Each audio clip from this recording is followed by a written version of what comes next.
Kunan is a young aristocrat from a prominent family in the kingdom, and you'd think his life would be great, but take a look at his family sitting all around him. Well, that's something he can't do because he's blind.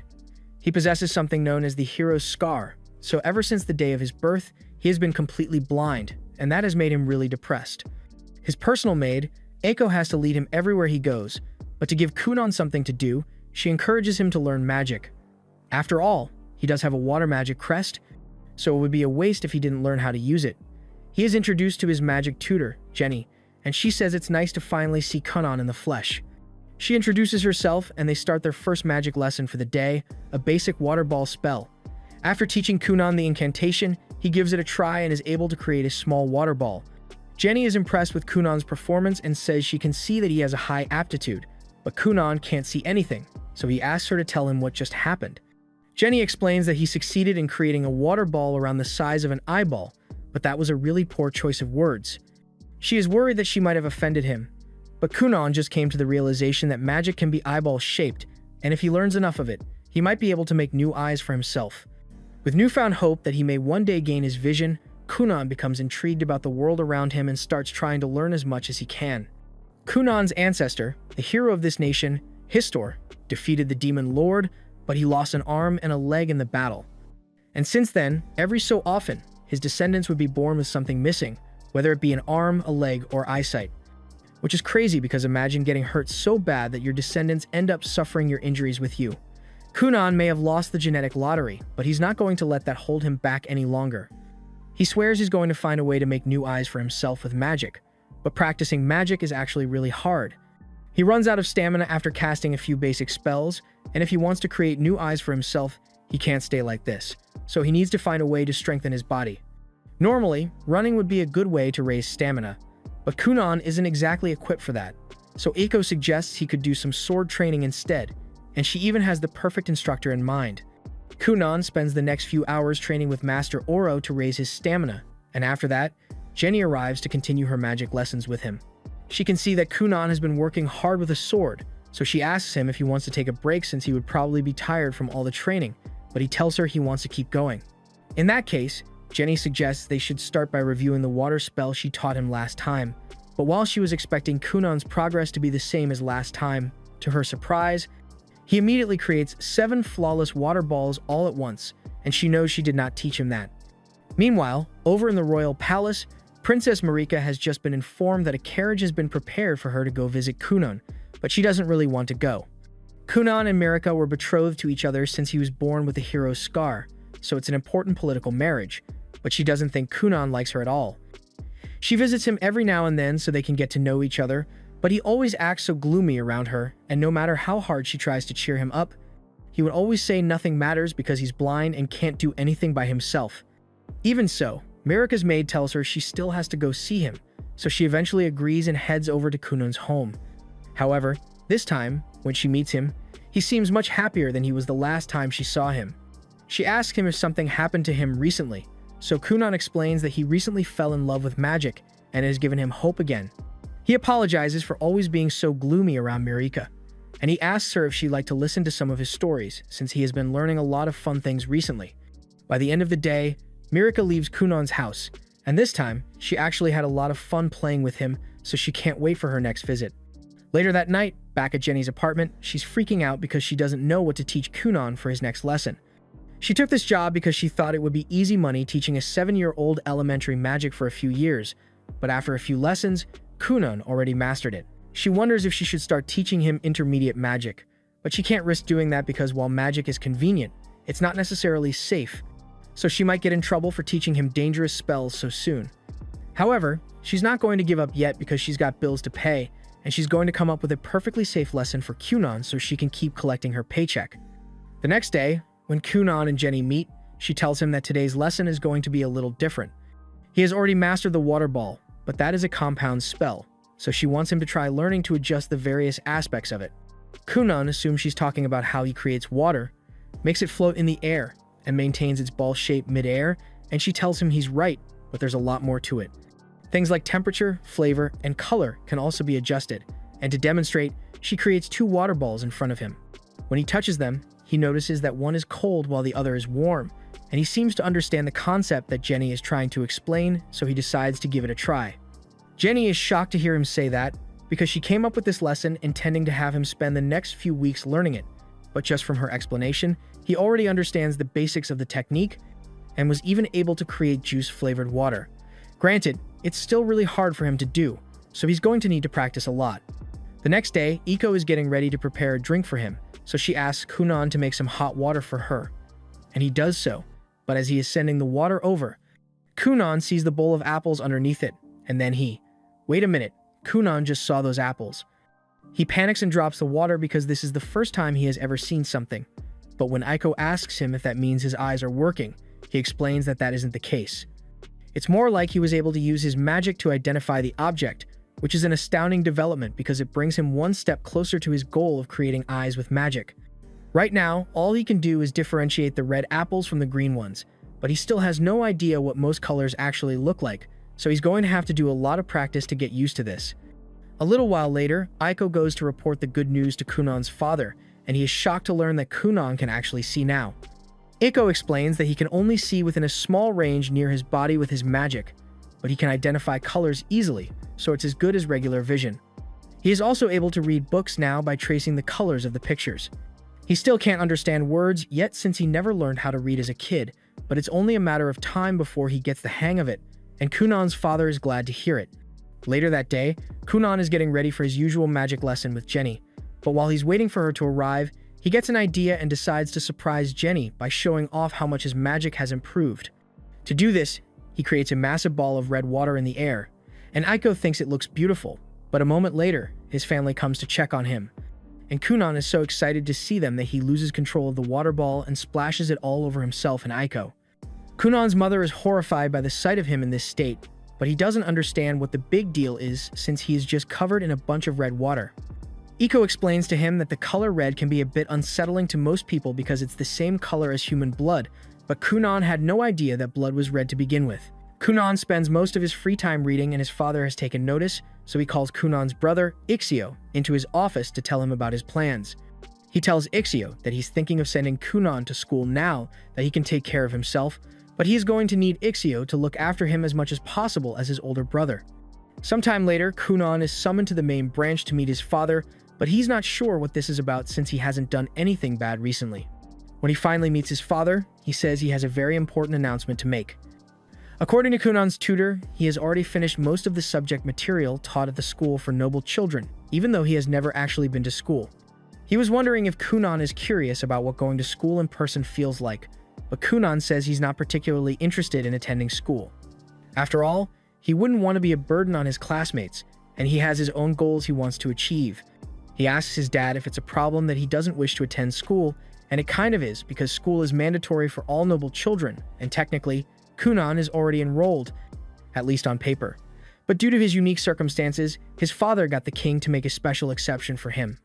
However, now that Kunan has learned to see well enough to move about on his own, his father thinks it's time for him to consider going back to school. Kunan asks if he's trying to get rid of him because of the red water incident, and Kunan's dad is still a bit upset about it, but that's not the reason. He's saying this for the sake of Princess Marika, because if Kunan doesn't go to school, then it will make him look bad to the other nobles, and even if he isn't worried about his public image, as Marika's future husband, any negative opinions about him would affect her as well. Kunan understands the point his father is trying to make, so he agrees to go to school, but he still thinks it's going to be a waste of time since there's nothing new for him to learn there. His father tells him he doesn't actually have to attend classes. He just needs to pass all the advancement exams needed to qualify for graduation, and since he has already completed the syllabus with his tutor, it should be easy for him to pull off. A little while later, Kunan meets with Marika to inform her that he will be attending school soon, and she's really excited because that means she will get to spend more time with him at school. But Kunan is a little worried since if Marika is with him all the time, then all the boys who have crushes on her will get jealous, and they might take it out on him. Marika tells him he will probably be fine, but to be honest, that didn't sound very reassuring, so Kunan thinks he should probably get a new wand for self-defense. On the day of departure, Kunan and Ixio get into a carriage to leave for the academy, but to make the ride a little smoother, Kunan casts water magic on the wheels to act as shock absorbers. Ixio is impressed by how much Kunan's magic has improved, but Kunan says he has just become a little stronger, so it's not a big deal. He also apologizes since he's sure he must have worried his brother a lot with how depressed he was before, but now he is determined to survive no matter what, so Ixio doesn't need to worry about him anymore. Ixio is glad that Kunan has changed for the better, but then Kunan says he will make sure he succeeds even if it means the rest of the world has to perish, and that's crossing into villain territory. So Ixio is a bit worried again. They eventually arrive at the school, and Kunan can hear the voices of dozens of new people all at once. In the past, he would have backed out immediately without giving it a try, but not anymore. He asks Mirika to take his hand as the two of them walk into the building, and near the entrance, there's a professor waiting to meet him. Cass was asked to act as Kunan's guide and proctor for the advancement exams, but she's a bit worried because she has heard rumors about Kunan being a shy and reserved boy, and she's not sure how to handle someone like him who refuses to socialize. But to her surprise, a moment later, she sees Kunan and walk by with Mirika and Ixio, and they all seem to be chatting normally. She catches up to them and introduces herself as the professor who's going to be in charge of Kunan today, and Kunan says it's a pleasure to meet her. The bell rings soon after, so Mirika and Ixio have to go to their respective classes now. So Mirika says goodbye to Kunan and tells him to meet her in the cafeteria for lunch once he's done with his exams. Meanwhile, from the second floor, Mirika's older brother has been watching her, and he can see how happy she is with Kunan, so he could be supportive of her. But nah, he wants to be a hater, so he intends to confront Kunan the moment he finds him. Meanwhile, Kunan has just arrived in his exam room, and Cast is explaining the basics to him. There are 5 exams he needs to take, and normally, these exams are spread out to give students time to prepare, but an exception was made, so he will be allowed to take the tests back to back. Kunan apologizes to her for the trouble, explaining that his father and the king are practically best friends, so they likely pulled a few strings to force the school to make an exception for him. He then goes off on a tangent about just how close his father and the king are, but she really doesn't want to hear any of it, since she prefers to stay out of the politics of high society.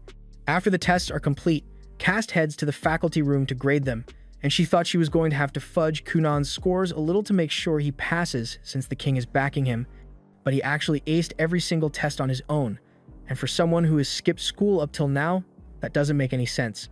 After the test, Kunan meets up with Mirika, and the two of them are about to have lunch together when all of a sudden, Lyle cuts them off. Mirika seems scared of her brother since he has violent tendencies, but Kunan has no idea that Lyle is Mirika's brother, and frankly, he doesn't care, because if he's making Mirika upset, then he's got to go. Kunan was about to make a move against Lyle, but just then, Ixio showed up and gets in front of him to try and smooth things over. He politely asks Lyle to leave Kunan and Mirika alone, and there's not much else he can do since he can't risk being rude to the 6th prince of the kingdom. However, while Lyle was yelling at Ixio, Kunan secretly cast a spell and gathered water droplets around the crotch of Lyle's pants before acting oblivious and yelling, "Oh no, Prince Lyle just peed his pants." Everyone's eyes instantly point towards Lyle's crotch, and even though he denies peeing on himself, the evidence is pretty damning, so to save himself from further humiliation, he is forced to leave. Ixio and Mirika are relieved that Lyle is gone now, but they both know Kunan had to be the one behind the pee thing. But Kunan avoids the question and changes the subject, asking what the others would like for lunch. After they've sat down, Kunan asks the others if they know why Lyle was making such a big fuss for no reason earlier, and Mirika tells him it was probably to keep her in check. Lyle is the 6th prince, while she is the 9th princess, so she's below him in the royal hierarchy, but since she is engaged to Kunan, a sorcerer who possesses the hero scar, it puts her in a much higher standing status-wise. He probably feels threatened by the idea of Mirika surpassing him in the hierarchy, so he was trying to establish dominance, but he's not necessarily a bad person. Kunan kind of feels like he may have overdone it earlier, so he wonders if he should apologize for what he did, but the others immediately shut down the idea and tell him Lyle got what he deserved after the stunt he pulled today. Time goes by, and back home, Kunan has started learning how to change the texture of ice to make it feel like other things. This time, he made the ice feel like an apple, and his teacher is impressed, but she tells him he should try feeling more things so he can use different textures. The day for the final exam soon rolls around, and upon arriving at school for the day, Ixio notices that Kunan has been touching the horse a lot recently. He asks what that's all about, and Kunan responds saying he's just gathering some samples, but Ixio has no idea what that's supposed to mean.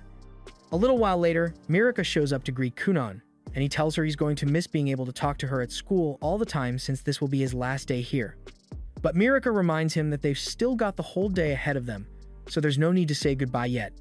They all head into the exam room, and Kunan is excited because this is his first time actually being in a class with other students. But he's also going to miss all the private time he used to spend with Professor Cast back when he took his tests. Cast tells him she's still going to be paying attention to him even if there are other students here, and Ixio notices that Kunan and Cast seem to have gotten really close. Kunan says it's natural that they would become friends since he learned a lot about Cast through their discussions during Kunan's tests. Like how Cast only became a teacher here because she had a crush on one of the men who applied for the role, but the guy ended up failing while Cast passed, so she didn't know what to do and decided to just keep teaching. The others think it's good that Kunan and Professor Cast are getting along, but they also think it's a bit weird for her to be venting about her love life to a child. Just then, a bunch of the other kids in class approach the group and ask Ixio and Mirika to introduce them to Kunan since they haven't had a chance to talk to him yet, and since they are being so straightforward. Kunan formally introduces himself. Truth be told, he was a little concerned about the fact that no one ever approached him when he was with Ixio or Mirika, so he was starting to think the two of them had no friends at all. Mirika tells him that her friends only kept their distance because she told them she wanted to spend some quality time with him without being bothered, and Kunan is relieved to hear that because he wouldn't know what to do if Mirika or Ixio ended up being total loners. That said, he personally doesn't mind being alone or having no friends, so it wouldn't bother him that much. A little while later, the exam is about to begin, but Lyle is still out in the hallway, staring out the window and acting all cool and mysterious. His lackeys tell him that the final exam is about to begin, and Lyle says he's too important to be worried about something like that, but then they remind him that he will have to repeat the year if he misses it, so he has no choice. Meanwhile, back in the classroom, Kunan is busy feeling up a pigeon next to the windows when Cast announces that the test is about to begin, so everyone should take their seats. Mirika tells Kunan she saved him a seat next to her, but before he could accept her offer, Lyle gets in between them and starts staring daggers at Kunan. Ixio can't interfere, but he recalls hearing a few of the royal maids talking about how much of a screw-up Lyle is, but they would never say that to his face because he is still a member of the royal family. The reason Lyle acts out so much and is always so angry is because he knows that even though people try to act respectful around him, they all probably make fun of him behind his back. However, while he's in the middle of his thoughts, Kunan suddenly grabs his hand and formally introduces himself. Lyle freaks out and says he didn't give permission for Kunan to touch him, but Kunan reminds him that they are going to be brothers-in-law eventually, so they should get to know each other. He starts feeling Lyle's hand, and from the texture of his skin, Kunan can tell that Lyle must have a handsome face. That was a nice thing to say, but Lyle rarely ever receives genuine compliments like this, so he doesn't know how to handle it and turns to Mirika to ask her if there's something wrong with Kunan. Mirika finds the whole thing funny, and so does everyone else in class, so they start laughing, and at first, Lyle thinks they are all laughing at him. But Mirika explains that they are laughing because this is the first time anyone has ever seen him get so flustered. Lyle denies being flustered and tells Kunan to let go of his hand already, but Kunan holds on for a few extra seconds and tells Lyle his voice sounds strong too. Lyle initially didn't like Kunan and was planning to be mean to him to assert dominance, but now he's not sure how to react. Cass then gets everyone's attention and tells them all to be seated because she's about to begin the test. By the end of the day, the test is completed and Cass has finished grading everyone's papers, so she says she's going to announce the results now. She begins writing on the board, and everyone eagerly watches to see their results, but it turns out that they all passed, so they all get to graduate. Afterwards, Kunan and Ixio get back on the carriage to head home, and everyone waves goodbye to him as he leaves. Kunan tells them he had a lot of fun today, and he tells Cass that if she's still looking for a boyfriend, then she should consider Ixio since he's still single, but Ixio says he never agreed to that, and Cass is starting to regret talking to Kunan about her love life a little. Additionally, Lyle learned a lot from his interaction with Kunan, and he's going to make an effort to be nicer from now on.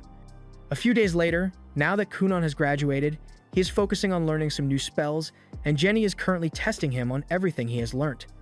She asks him to make a spinning ball of water, split it into 10, and then color and texture each one individually, all of which Kunan is able to pull off with little difficulty. Jenny tells him he did well, but Kunan says he's not done yet because he actually figured out how to take the customization even further. He then proceeds to turn one of the water balls into a dove and has it fly into the air. Jenny can't believe what she just witnessed and falls to her knees because even master water mages wouldn't be able to pull off something like that so easily. Later, while having tea with Kunan, Jenny says she has something important to tell him. Kunan understands, so he asks Aiko to give them some privacy, and once they are alone, Jenny tells him that there's nothing left for her to teach him. In fact, she hasn't had much to teach for the past few months since she's just meant to instruct him in the use of elementary magic. But at this point, Kunan is a better mage than she is, so there's no reason for her to continue being his teacher. Kunan gets up and tells her that she's actually a great teacher because he has really enjoyed all the desperate little tricks that she would turn into lessons for him. She may not be on the level of more advanced mages, but her insight gave him new hope in life, and he truly values it. Jenny appreciates him, saying that since she had to work really hard and rack her brain to come up with those lessons, and it is becoming too much for her to handle. Kunan asks her if she's saying this because she thinks the salary isn't worth all the trouble, because if that's the case, he asks his father to give her a pay raise. But Jenny tells him it's actually the opposite. She feels guilty about receiving such a high salary when she does so little. Kunan tells her that the lessons she comes up with are worth every penny, but Jenny says she's already hit her limit. Her brain is bone dry when it comes to ideas now, so she tells him he deserves to have a better sorcerer as his teacher instead of her. Kunan begs Jenny to stay because he wants to continue having her as his magic teacher, but there really isn't much she can do for him at this point. After saying goodbye, Jenny leaves the mansion, and as she is walking away, she thinks to herself that Kunan is undoubtedly a genius, and it's only a matter of time before he becomes one of the greatest mages on the continent, so she's going to do her best to keep up with him by training her own magic. The next morning, Kunan is informed by Iko that his usual academic tutor, Miss Flora, has just resigned as well. He is shocked to hear this, but it does make sense since he has already finished the curriculum and graduated from the Noble Academy, so he doesn't need to be tutored anymore. Kunan still wishes he had gotten to say goodbye before she left, so he decides to write her a thank you letter later. And Iko thinks that's great, but while Kunan is at it, she asks if he could ask Flora if she knows any 20-year-old single men who would be interested in marrying her. Kunan feels hurt that Iko wants to get married and leave him behind, and she's not trying to make him feel bad, but she does need to think about her future as well. Besides, she's sure that Kunan will be alright on his own, but he says he's not alright at all. Jenny already left, he just found out that Flora resigned, and now Iko wants to leave as well. At this rate, he won't have anyone left soon. That night, during dinner, Kunan tells his father about Jenny quitting and how she said he should find a master sorcerer to become his teacher if he wants to continue learning. Ixio thinks about it for a second and recalls a rumor about an extraordinary royal sorcerer. Their mother recognizes the description and asks Ixio if he is talking about Xanil Finral, because he is famous throughout the capital for his immense power and good looks. He would be a perfect candidate for Kunan's new magic teacher, but their father says there's a major problem with that plan. They can't hire Zio. As a royal sorcerer, the only people allowed to give him orders are the king and other members of the royal court. On top of that, Zio rarely leaves the royal castle, and even meeting with him is highly regulated, so the chances of hiring him as a magic instructor are slim, but he says he will at least ask the king to see if there's anything he can do. A little while later, the Grand Master Mage at the royal castle receives a report that says an apprentice-level sorcerer boy is asking to study under one of his royal sorcerers. This is practically unheard of, even for the son of a noble who is best friends with the king. The Grand Master's apprentice happens to be Mirika's older sister, so she personally does like Kunan, but royal sorcerers aren't swayed by status or power. The Grand Master initially intended to reject the request regardless of how well connected Kunan is, but then he started reading Kunan's file and that's when he realized this. This kid might actually be special. A few days later, Kunan and his dad head to the royal capital because they just received permission to meet with the royal sorcerer. They are both honestly surprised that it works since almost no one ever gets an opportunity like this.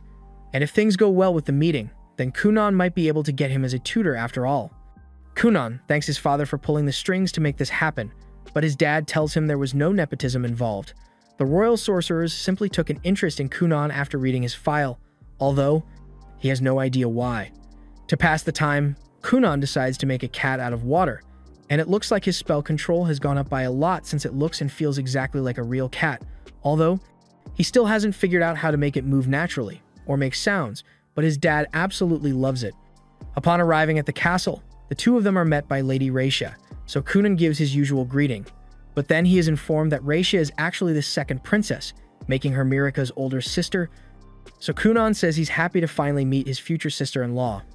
Raisha notices that Kunan's dad is carrying a cat, and she thinks it's really cute, but when he puts it down, Kunan cancels his spell and the cat turns back into a puddle of water. She is amazed that a child could have such a level of mastery because she had no idea that it wasn't a real cat, and that means Kunan is a lot more skilled than she thought he would be. She offers to lead him to the Black Tower right away, but before he goes, Kunan's dad informs him that he has an audience with the king later today, so he asks if Kunan will be alright getting home by himself. Kunan says he is perfectly capable of traveling alone, so his dad says he will arrange for a carriage to come pick him up later in the day. As Kunan and Raisha are walking through the halls, Kunan starts asking her a bunch of questions about advanced magic, but he's talking way too fast for her to keep up with him. She tells Kunan that she's still new here, so she isn't prepared to answer all of his questions. There are 10 princesses and 7 princes in this kingdom, and usually, they would all have to compete with one another in terms of achievements in order to inherit the kingdom. But Raisha relinquished her right to the throne in order to pursue a career as a sorcerer here. She's also a bit concerned that Kunan might get dragged into the royal succession battle, but just then, she notices that Kunan isn't walking anymore, he's sliding. She asks how he's doing that, so he explains that he just created a layer of ice under his feet to reduce friction. He asks her if she would like to try it as well, and Raisha seems really excited about it, but first, it's her job to fill Kunan in on the ground rules of the Black Tower. First, he shouldn't carelessly get involved with any factions, and he shouldn't sign any shady contracts or say anything that could get him in trouble later. And now that that's out of the way, she asks Kunan to turn her shoes into skates. A minute later, the two of them are skating down the halls without a care in the world, but it's causing a huge commotion, so a few of the guards try to get them to stop. However, they are way too fast for them to catch up. Just then, the knight captain, Dario, happens to be passing by when he notices what's going on, so he starts chasing after Kunan and Raisha and orders them to stop skating in the halls. Kunan is starting to get a little concerned that they might be in trouble, so he asks Raisha if they should stop, but she says she's having way too much fun, so they just need to go even faster to shake Dario off. Unfortunately, Dario never skips leg day, so he is easily able to catch up to the two of them and delivers a long scolding out in the courtyard afterwards.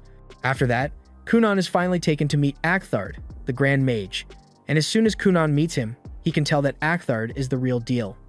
Akthard recalls hearing that Kunan has a water crest on his body, and Kunan confirms this, explaining that it's on his right shoulder. Akthard takes a look and discovers that Kunan's crest is a 2-star, but Kunan has never heard of that classification before, so he asks what it's supposed to mean. Akthard explains that there are 7 different crest types, the 4 elementals, and then there's light, dark, and foul. They also have ranks, and 2-star is one of the most common since it's second to last. Raisha mentions that she also happens to be a 2-star with a wind crest, and if that's the case, then Kunan assumes Akthard must be higher. Akthard asks what led him to that conclusion, so he explains that the magic density around him is much higher than that of Raisha's, kind of like regular cheese compared to premium blue cheese. Akthard thinks that's a fun way to look at it, but he also doesn't like being compared to cheese, so he tells Kunan never to call him that again. That aside, Akthard informs Kunan that he has a 4-star crest, but having a low or high crest number doesn't necessarily indicate one's skill with magic. It just indicates the amount of total energy they can use. Anyway, now that the boring information is out of the way, Akthard invites Kunan to come down to the courtyard so the fun can officially begin. Downstairs, a bunch of the royal sorcerers all gather to witness Kunan's magic since they heard that he's really amazing.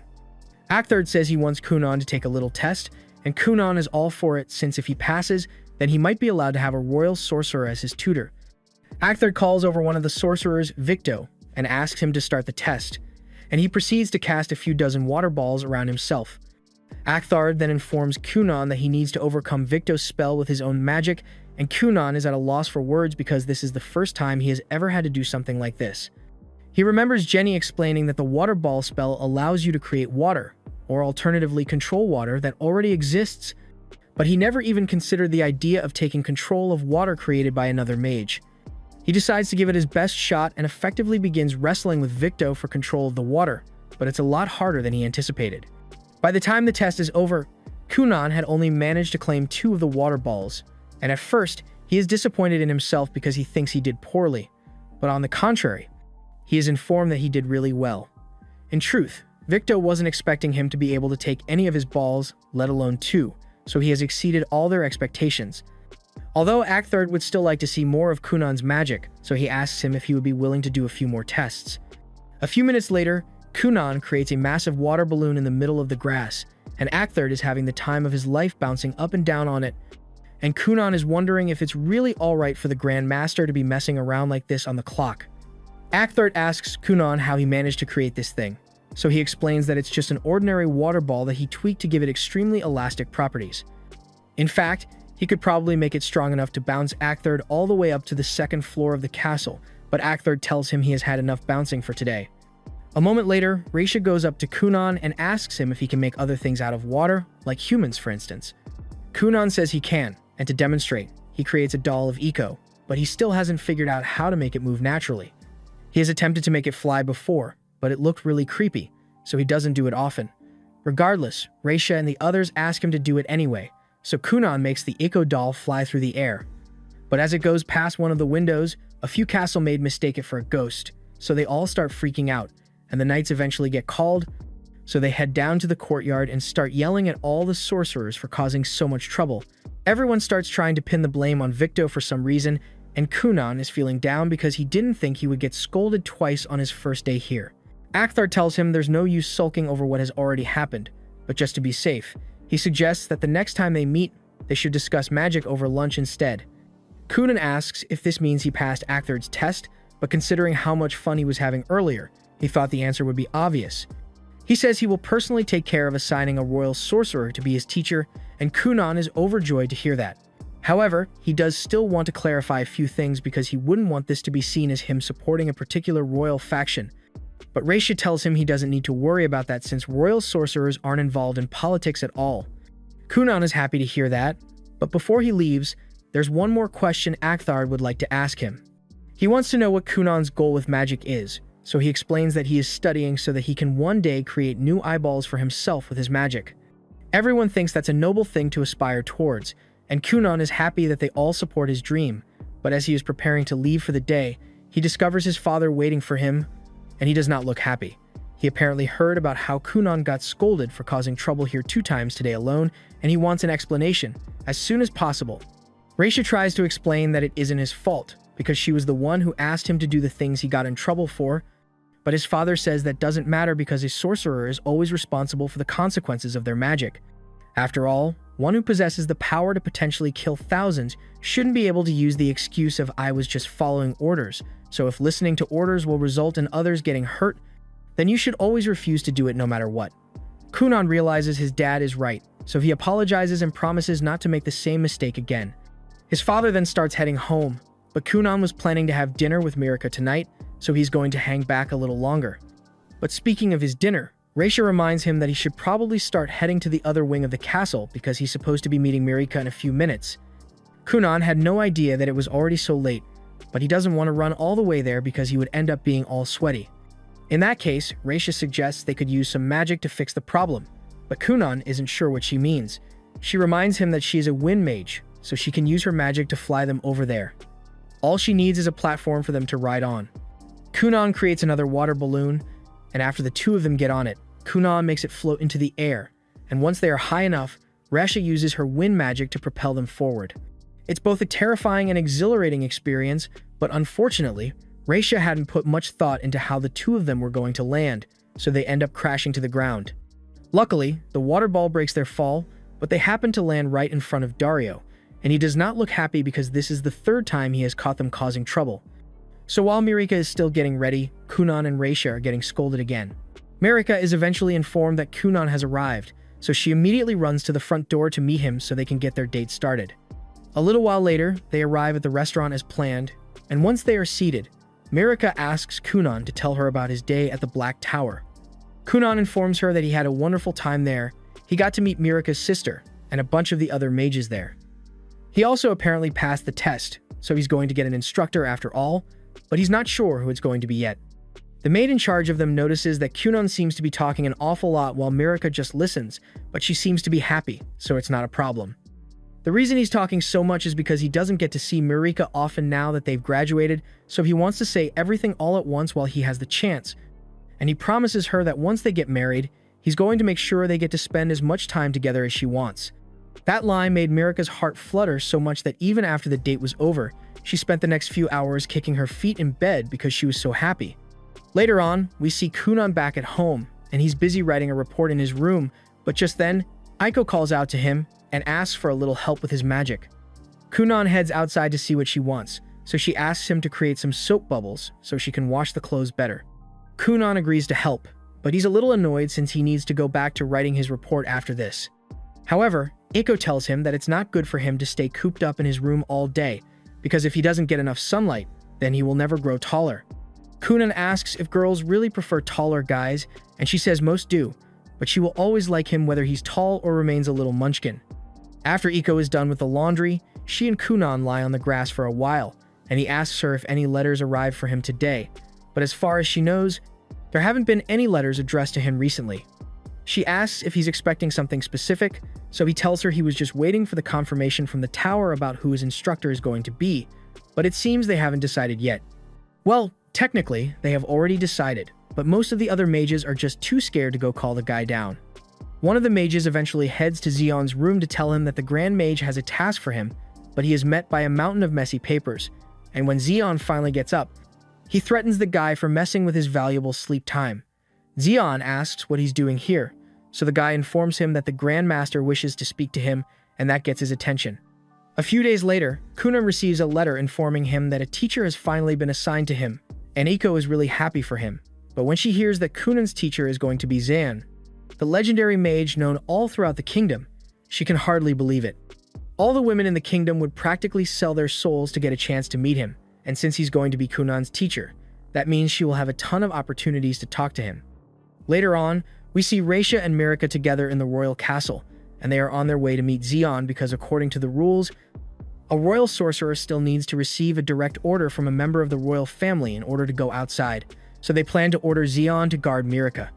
This also gives her a good excuse to visit Kunan, but Raisha is still a bit salty about Zeon being chosen because she wanted to be Kunan's teacher instead.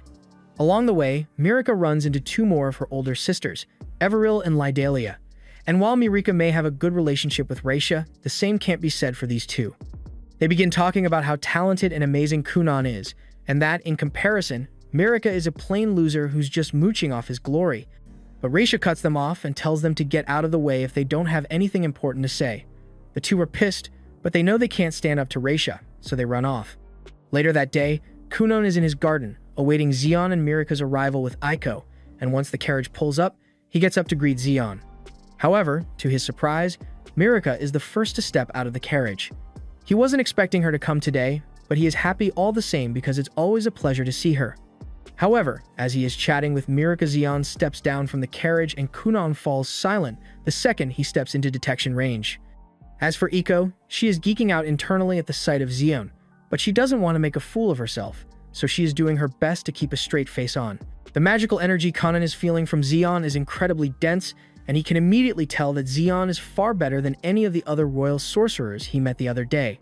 Mirika notices that Kunan went really quiet all of a sudden, so she asks if something is wrong, but he says it's nothing.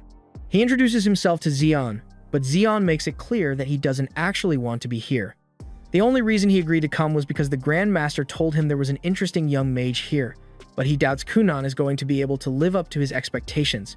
Dario then speaks up and formally introduces himself to everyone as the knight sent to protect Mirika and Zeon during this trip. Kunan says it's nice to see Dario again, which surprises Mirika since she didn't know Kunan and Dario had met before. So Kunan explains that Dario is the knight who scolded him and Raisha 3 times last time they visited the capital, but he was just doing his job.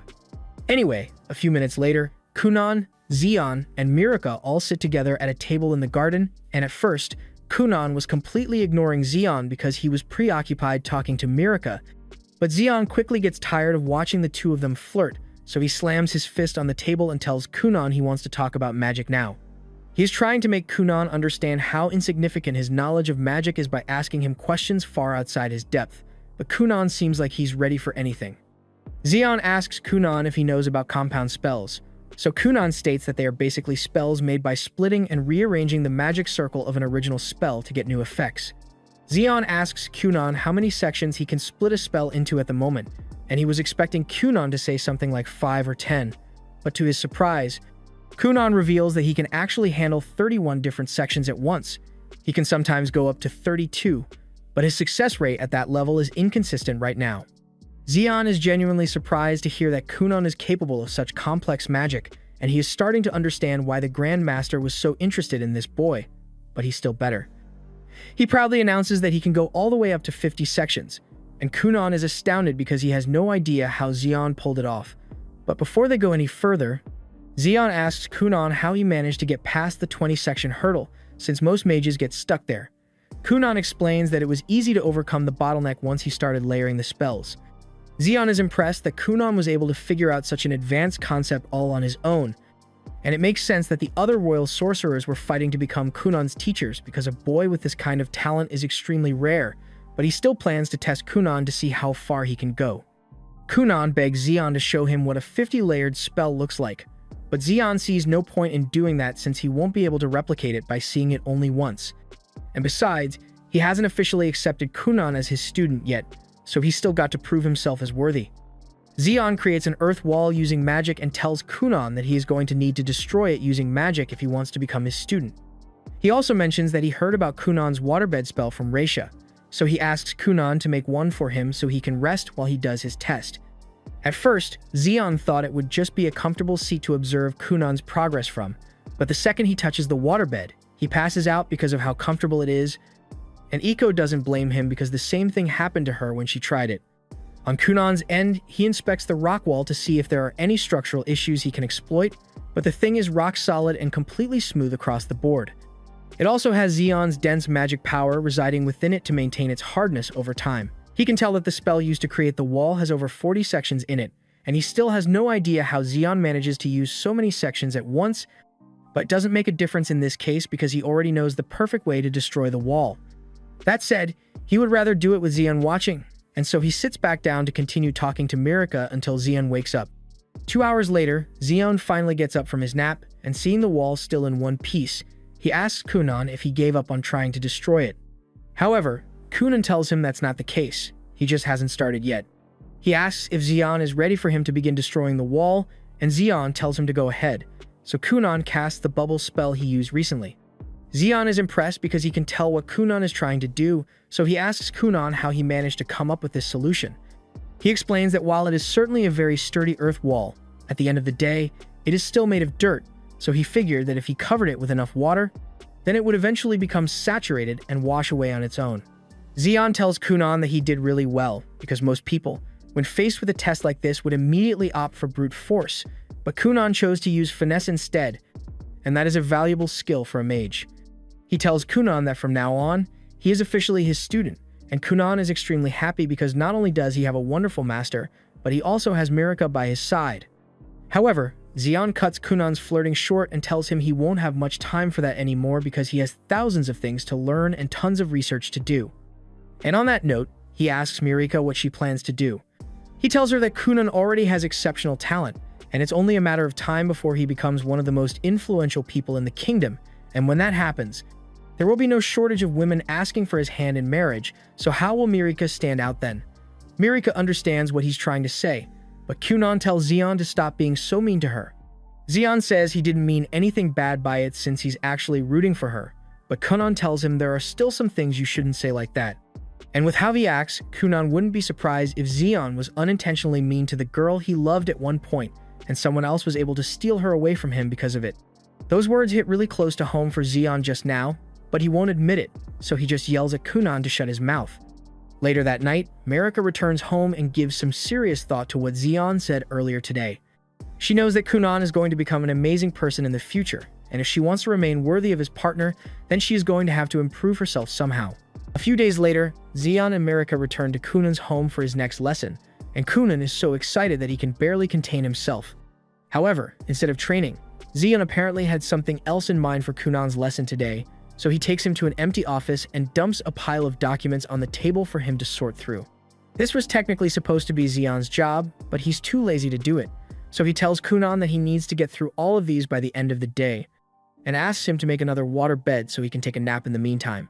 Since Kunan is going to be busy with this all day, Mirika won't be able to talk to him at all, so Aiko offers to make her a cup of tea while she waits. However, Mirika declines and says she actually has a favor she would like to ask for.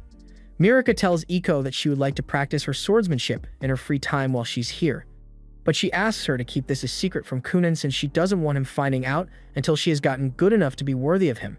While Mirika is training outside, Kunan is still busy organizing all of Zeon's documents, but it's incredibly difficult since Zeon's handwriting practically qualifies him to be a doctor. A little while later, Zeon finally wakes up from his nap and asks Kunan if he is done with the documents yet, but Kunan tells him he's still only halfway through them. Zeon tells Kunan he's way too slow at this, but Kunan defends himself and says he would have been done by now if Zeon didn't have the penmanship of a toddler. Half of the documents are completely indecipherable, so Kunan has pretty much been forced to figure out most of the theories on his own just so he could rewrite them in something that doesn't look like chicken scratch. Zeon can't deny that his handwriting is an absolute mess, but he says this is an important part of Kunan's training, because there's a difference between information and knowledge.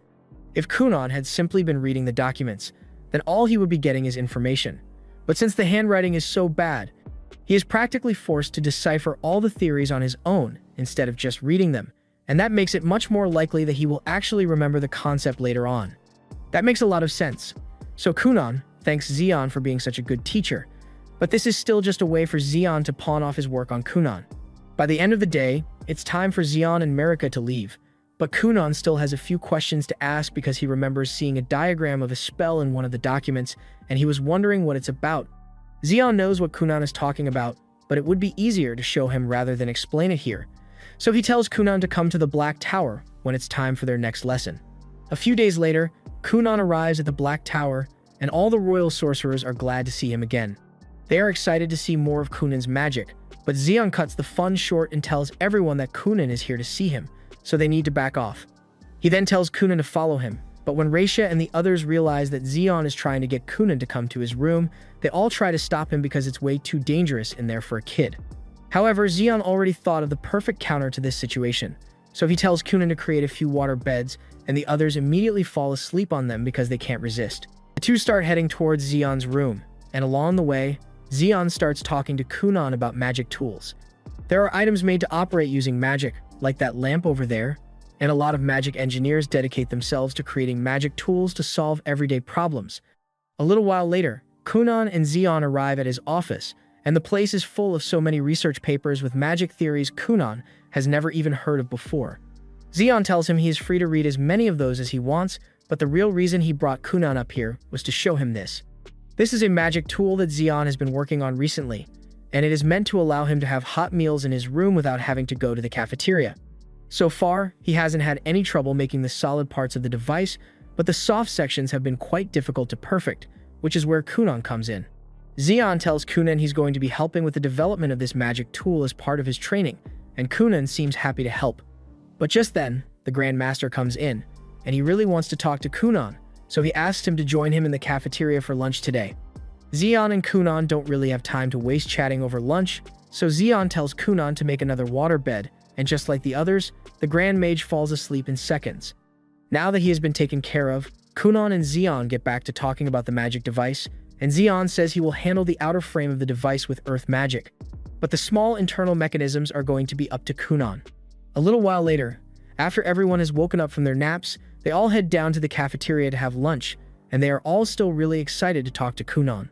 They keep telling him that he's allowed to switch teachers if he wants to, but Kunan says he's happy working under Zeon, and hearing him say that makes all the other sorcerers jealous. Kunan keeps praising Zeon for being such a good teacher, and it's nice to be appreciated, but Zeon tells him to cut it out because at this rate, he's going to get jumped by the others in a parking lot. Kunan changes topics and asks Raisha where Marika is because he would like to have tea with her before he leaves for the day. Raisha informs him that she is currently at the entrance ceremony of the senior school for nobles today, so she isn't going to be able to see him today. Kunan knew Marika was going for higher education, but he had no idea that it had already started. The Grand Master asks Kunan what he intends to do now, and he doesn't really like the idea of being stuck in a classroom all day, but if it's necessary for him to graduate, then he's just going to take the graduation exam like he did last time. The Grand Master asks him if he's sure he doesn't want to go to school, because with his talent, the Magic Academy would be a great fit for him. Kunan had never heard of the magic school before this. So the Grand Master explained that it is the institution which all royal sorcerers and even sorcerers from all over the world attend in order to learn everything there is to know about magic. You need to be at least 12 years old in order to attend, so Kunan wouldn't be able to go for another 2 years, but even Zeon thinks it would be a good idea, so he tells Kunan to give it some thought. 2 years go by, and Kunan's training has been progressing quite smoothly. He can even cast 55 section spells that are on par with Zeon's spell now, so you can tell that he has become a decently powerful mage. After today's training is over, everyone heads inside to enjoy some piping hot pie, courtesy of the now completed lunchbox magic tool. It works just as intended, and it is already really popular all around the kingdom, but Kunan is a bit pissed that Xian took all the royalties for the invention even though he did half the work on it. In total, Kunan and Xian have collaborated on 8 magic tools and 5 magic theory papers so far, and Kunan is still eager to work on more.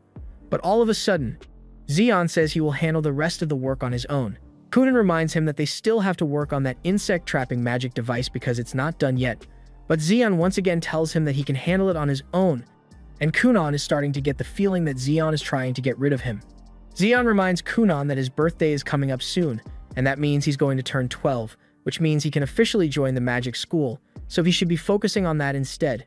Kunan tells Xian that he doesn't want to go, because after all, he can just keep learning from Xian, but Xian tells him he can't do that. Kunan is a water mage while Xian is an earth mage, so there are many things he will never be able to teach Kunan regardless of how skilled he may be. However, if Kunan were to go to the magic school, there's a chance that he may meet an exceptional water mage, because while Xian may be the best mage in the kingdom of Hulia, there are still many mages outside the kingdom who might be better than him. Kunan knows Xian is right, but he is still hesitant to leave his master and home behind to attend the magic school. However, Mirka suddenly grabs his hand and tells him she thinks he should go. She wants him to become the best he can possibly be, and she assures him that by the time he returns, she would have become a woman worthy of standing by his side. Kunan is touched by Mirka's sincerity, so he agrees to go to the magic school and asks where it's located, but then he finds out that it's really far away, and now he doesn't want to go anymore. He is eventually persuaded into agreeing again, but since the school is so far away, he won't be able to return home for a while, so he asks what he's going to need to do to prepare for the magic school. Xian tells him he needs to remember not to lose sight of what's important to him, and hearing those words reminds Kunan of the whole reason he began his magic journey in the first place, to create a set of eyes for himself. He had forgotten because his magic allowed him to do most things without difficulty, but it was never meant to be a substitute for the real thing, so he couldn't believe he let himself grow so complacent. Over the past 2 years, Xian has taught Kunan how to cast magic with up to 55 layers, 3-dimensional magic circles, imaginary magic code, and many other techniques. But even Xian has never heard of magic being used to create eyes before, so it's entirely up to Kunan to figure out how to do it on his own. But Xian is sure he will find a way to pull it off. After all, he's his beloved student. Meanwhile, back at Kunan's house, he has decided to devote all his time to researching how to create magic eyeballs, and the first thing he tries is making a water ball that is extremely reflective. This works well as a mirror, but the images on it aren't transmitted to Kunan, so it is pretty much useless unless he can find a way to transmit the image to his brain. Throughout the rest of the day, he tries many variations of his mirror idea, but none of them work, and by nightfall, he is feeling completely drained. He is completely out of ideas, so to clear his head, he goes to Ixio's room and asks him if he wants to go to the sauna together. Ixio is really excited because it's not every day he gets to enjoy one of Kunan's famous sauna treatments, so he asks if he should go wake their parents up. Kunan says he wouldn't want to bother them this late at night, but Ixio knows they love the sauna just as much as he does, so they would be upset if he didn't wake them up for it. A little while later, the entire family gathers in the sauna together, and Kunan fills it with steam so they can all enjoy the heat. Ixio asks Kunan why he suddenly wanted to use the sauna this late at night, since this is rare for him. So he explains that he has been working on his biggest project recently, but he hit a block. The others immediately realize that he's talking about his magic eyeballs, but there's not much they can do to aid his research, so Ixio just tells him that if he ever needs a break, he can always come to them. The next day, Kunan is having breakfast in his room, and he starts thinking about how kind everyone in his family is to him. And he thinks to himself that the first thing he wants to do when he creates his new eyes is take a long look at all the faces of the people he cares about. Sometime later, Kunan finally makes some significant progress with his eyeballs. By using a water mirror as the base and applying a Realogic sand pattern, it can now track moving views and transmit them directly to Kunan's mind. With this, he finally gets his first taste of true vision, and he is overwhelmed by how beautiful everything looks, but while he is taking in the wonderful sights, he suddenly notices a giant crab behind him, and he gets the feeling this isn't supposed to be here. He decides to ignore it for now since this is a special moment, and he had already coded that the first thing he would do after gaining vision would be taking a long, hard look at himself. So he creates a mirror and begins staring at himself. Unfortunately, he realizes that his face looks kind of mid, so the reveal wasn't as impactful as he was hoping it would be. Anyway, now that that's done, Kunan turns to the giant crab and asks what it's doing here, because this definitely isn't normal. The crab remains silent, and for a second, Kunan considers the possibility that this might be Aiko's true form, but that hypothesis gets proven wrong as she barges into the room a moment later. Her sudden entrance startles Kunan so much that he ends up stumbling into the crab, but as he does so, he realizes that the crab isn't really there. He can still see it, but his hand goes right through when he tries to touch it, and it's really confusing to him. Aiko is also a little confused as to why Kunan is waving his arm in the air, but then she notices the magic eyeball thing floating next to him, and she realizes that he must have accomplished his goal. She is incredibly happy and gives him a big hug, but she accidentally knocks the magic eye away, and all the spinning makes Kunan really dizzy. Aiko apologizes for bumping into his eye, but since this is a special occasion, she asks if he would like her to make a special feast to celebrate. Kunan likes the sound of that, but there's still the small issue of the giant crab standing in the middle of the room, and Aiko seems to have no idea that it's there at all. And to make things even more confusing, for some reason, Kunan sees a black horn on Aiko's head, but she has never mentioned having a horn before, and she doesn't seem to know that it's there. Kunan really doesn't know what to make of this situation, so he decides to just let it go for now and deal with it later. In the meantime, he heads out to get his first true taste of the outside world, and you'd think he'd be blown away by the beautiful scenery of the fields, but with his magic vision, what he sees is a bleak expanse of land with a black sun and a gloomy atmosphere. This is not what he was expecting at all, but he has never seen the sky before, so he can't tell if this is normal or not.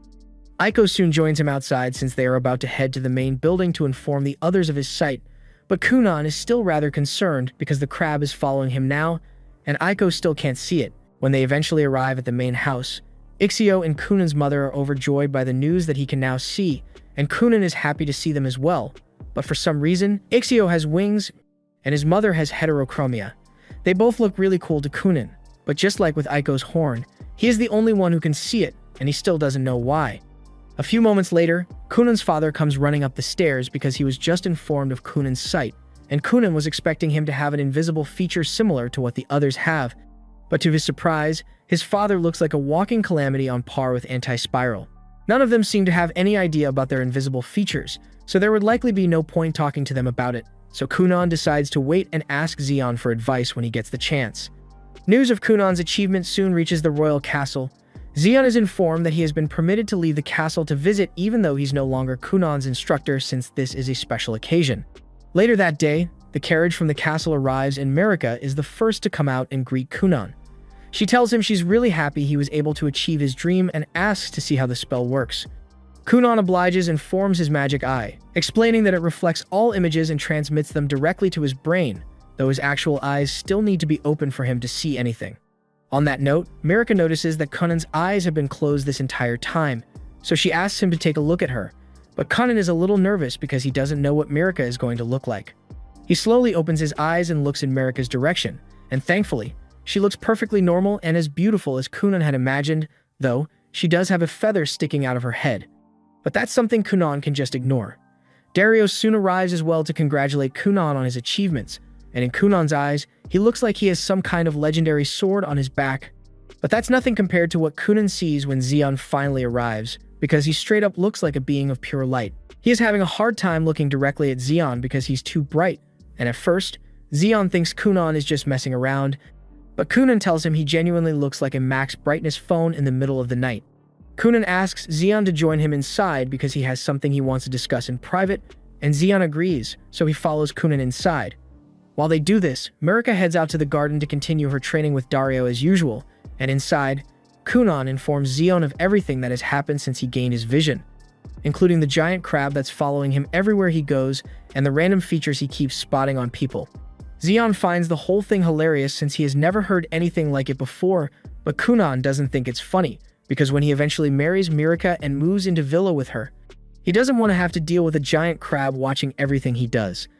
In all seriousness, Xion does believe that Kunan is telling the truth because the descriptions he has been giving seem a bit too vivid for him to have made them up.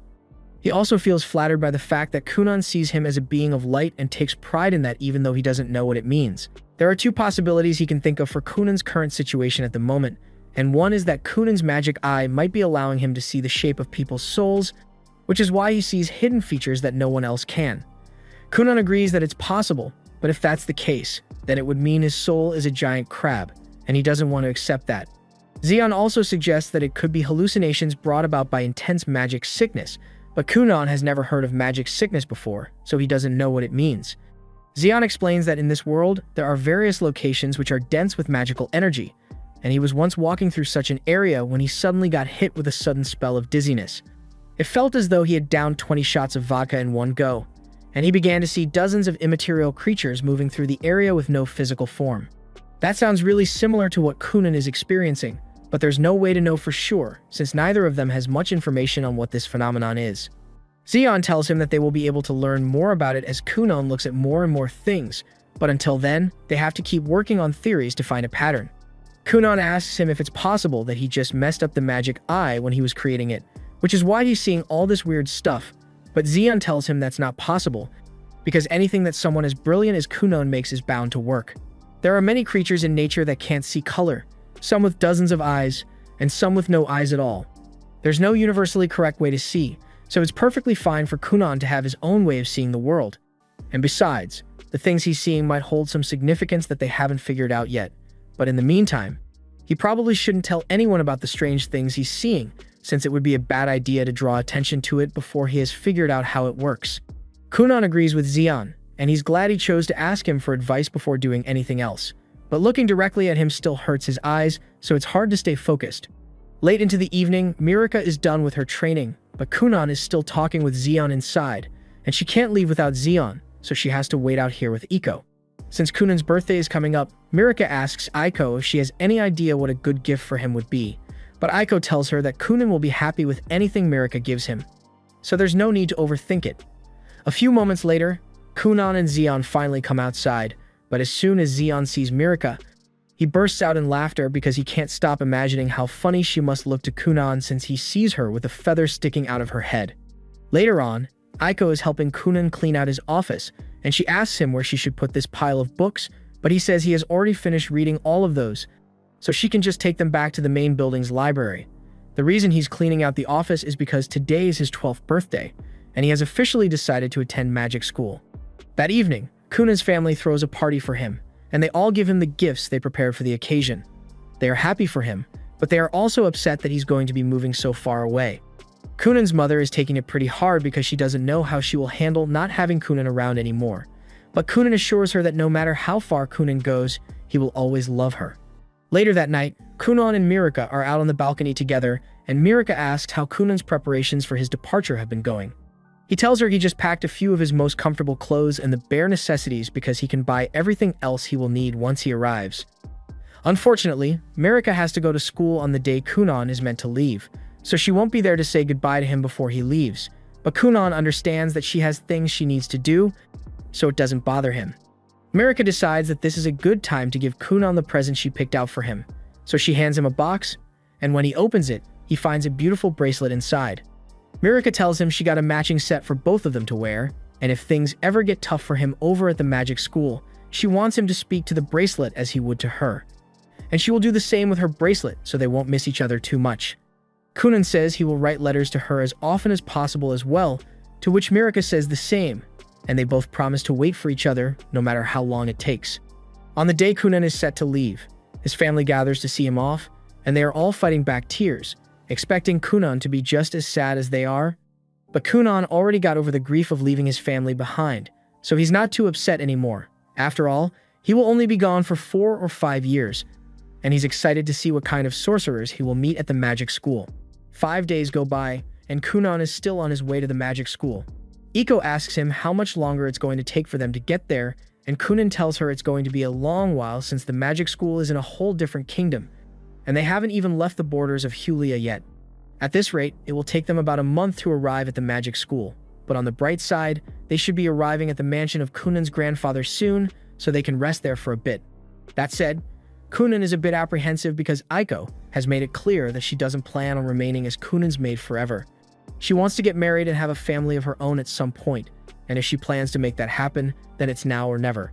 Kunan is still really reluctant about letting Iko leave, so Iko tells him that if he doesn't want her to leave so badly, then all he has to do is abandon Mirika and marry her instead. But they both know Kunan can't do that, so this is the way it has to be. They eventually arrive at the residence of Kunan's grandfather, and Kunan is a little excited since it has been 4 years since he last came here. He heard that his grandpa had an extensive library of magic books, so he practically guilt-tripped his parents into letting him come, but he also happens to get along great with his grandpa as well. Just then, Kunan's grandpa comes running outside to meet him, and he's absolutely overjoyed to see him again. Kunan is just as happy to see his grandpa, but the whole invisible features thing is still going to take some time to get used to because his grandpa apparently has Demon Lord horns.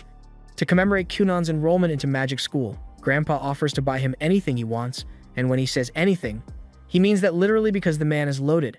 However, Kunan's parents already knew that something like this would happen, which is why his mother wrote a letter specifically forbidding Grandpa from spending more than 500k on a gift for Kunan.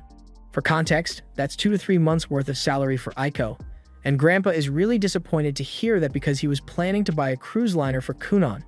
A few moments later, Kunan speaks up and asks his grandpa to call for his new maid since part of the reason he came here was so he could relieve Iko of her duties as his maid, and a minute or so later, Kunan is introduced to Rinko.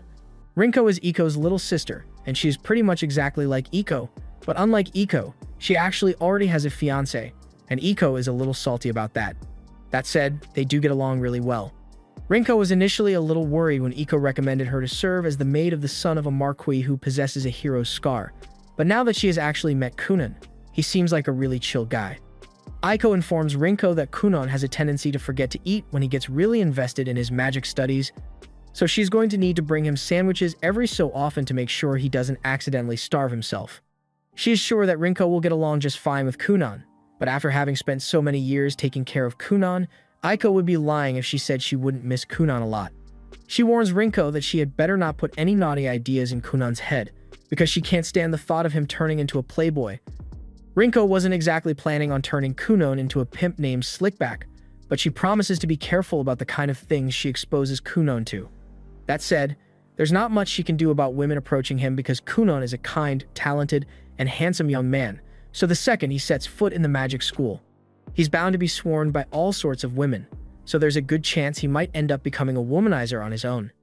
Aiko absolutely refuses to believe that and yells at Rinko not to say such things about Kunan because he would never do that. They end up arguing for a while before they remember that they were supposed to be making sandwiches for Kunan, so they finish up and serve Kunan, and he is completely oblivious to the conversation they were just having about him. The next morning, it's time for Kunan to leave, so Aiko knocks on his door to call him. She won't be joining him on the rest of his journey, so this may be the last time Kunan sees Iko for a while, and he wants her to know that he will miss her, especially since he is heading to an unfamiliar place, but he will be fine on his own. The two hug each other as they say goodbye, and a few minutes later, Kunan and Rinko depart for the magic school. Kunan turns to Rinko and thanks her for agreeing to be his maid, but he wonders if this arrangement is really okay, because since she's going to the magic school with him, she's going to be away from her fiancé for at least 6 or 7 years. Rinko assures him that it's fine because she already talked about it with her partner, and he's fine with waiting since she's doing this to earn money for the restaurant they want to open together. A few days later, Kunan and Rinko stop in a city to take a break, and Rinko is amazed by how many magic shops there are here. Kunan is just as impressed, but as they are walking down the street, he notices an interesting book in the window of a shop, so he decides to head in to check it out. Kunan is really intrigued by the magic books since he hasn't had many opportunities to read them, but since that's the case, Rinko tells him he can just buy this book if he wants it so bad, but Kunan tells her he would end up broke if he did that. And that's when Rinko notices that the book costs 5 million. Rinko could afford to open a whole restaurant chain if she had that kind of money, but Kunan isn't really surprised by the price since magic books are usually one of a kind, which is why they cost a fortune. The store owner overhears Kunan talking and asks him if he is a mage from the magic school. Kunan explains that he is indeed a mage, but he hasn't officially enrolled in the academy yet. The store owner is delighted to hear that Kunan is a real mage, so she asks him to show her some of his magic, and since she was polite about it, Kunan agrees. He casts a spell and creates a tiny cat in the woman's palms out of water, and she is amazed by the display because she has never seen anything like it before. Kunan asks her if she's a mage as well, but she explains that she can't use magic, she just happens to really like magic-related things, so you could call her somewhat of a magic enthusiast. She counts herself as really lucky to have met a magic school applicant like Kunan, but the applicant pool in Durashik is pretty intense this year, so she wishes him the best of luck. Kunan asks what she means by that, so she informs him that the Saint of the Holy Kingdom is apparently enrolling in the school this year, and she isn't even the only amazing person the Academy has received. Last year, they had the Inferno Prince and the Lightning Bolt from the New Kingdom, so if Kunan manages to get accepted, then he will surely become famous like the others. Meeting Kunan has put the shop owner in such a good mood that she offers to sell him one of the most popular grimoires published by the legendary mage, Xion, at a discounted price. But Kunan turns her down because he doesn't need it. As he and Rinko leave the store, Rinko is still in shock at the fact that grimoires can cost so much. But on that note, she asks Kunan if he's sure about declining the shopkeeper's offer because that was a significant discount. But he says buying the grimoire would have been pointless because he was the one who helped Xion write it. Next, Kunan and Rinko head to a fabric store. And there, Kunan immediately begins touching all the merchandise he can get his hands on. The owner can tell that Kunan must be some kind of nobility since he is really well dressed and came in with a maid, but he has done nothing but rub his grubby little fingers all over the merchandise since he walked in. Neither he nor Rinko has said a word so far.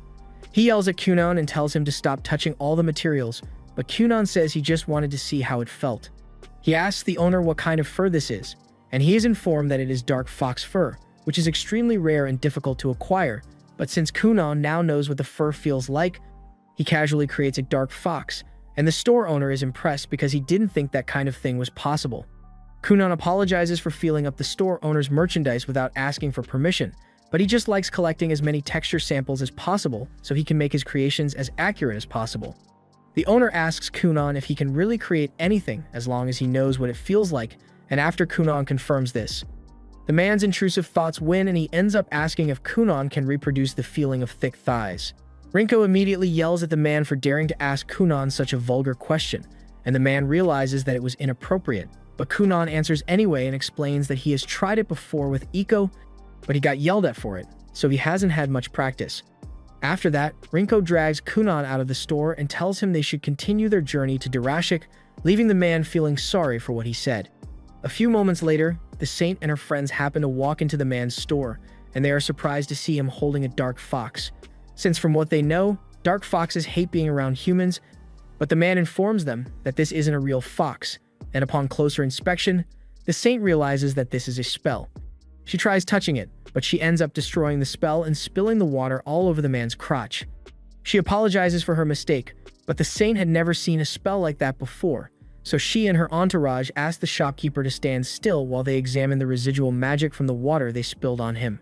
And considering her status, the man has no choice but to do as she says. But having teenage girls poke at his junk in the middle of his store was not on his bucket list today. Later on, Kunan and Rinko finally arrive at the magic school, and the first order of business is to check into the dorms, but they are shocked to find out that the dorms are already completely full. The receptionist, Lubel, informs him that students were meant to apply for dorm space way in advance, but Xion never mentioned anything like that, so Kunan had no idea. Now, he and Rinko have nowhere to stay, so Rinko suggests they could stay at a hotel, but hotels are pretty expensive long-term, and Kunan would like to save as much money as possible so he can afford any magic stuff he may need, so renting a house is the best option right now. Fortunately, Lubel happens to have a list of rental properties in the area that she keeps handy for the sake of students who can't get dorm spaces, and thanks to her help, by the end of the day, Kunan and Rinko have found a house to rent. Meanwhile, in the magic school, the staff presents a list of this year's applicants to someone in a pitch-black room, and they seem particularly interested in Kunan for some reason. The next day, it's time for Kunan to take his entry exam, but Rinko is informed that only students are allowed to head inside, so she's going to have to wait outside for him.